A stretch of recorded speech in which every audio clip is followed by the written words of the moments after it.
The Screaming Tunnel, which can be found in the vicinity of Niagara Falls in Ontario, is not your typical method to travel. At the beginning of the 19th century, this creepy tunnel that is 125 feet long was built. Its primary function was to serve as a drainage tunnel for the Grand Trunk Railway. In the past, it served not only as a passageway for farmers, animals, and equipment, but also as a corridor for them to traverse under the busy railway lines. Right now, here is where the mystery starts to unfold. According to the urban legend, this tunnel is said to be haunted by the spirit of a young girl who was responsible for a fatal event.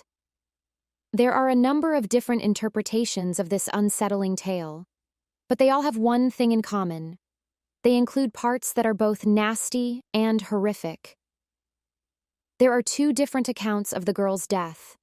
One says that she was trapped in a raging fire at a neighboring farmhouse, while another alleges that her father set her ablaze in the middle of a contentious custody agreement dispute.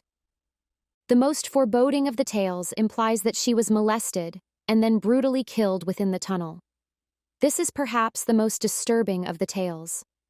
It is because of these terrifying stories that the tunnel has been given its sinister moniker. Visitors who walk inside the tunnel often have the intention of recreating the fairy tale. At around midnight, they light a wooden match, and then they let it to go out in the middle of the night. What is the purpose? To conjure up the tormented soul of the little girl and to listen to the terror-inducing scream that she let forth.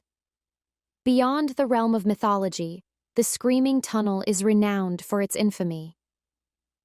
David Cronenberg, a well-known Canadian filmmaker, used the tunnel in his film version of Stephen King's The Dead Zone in 1983, which added an additional element of mystery and mystique to this spooky setting.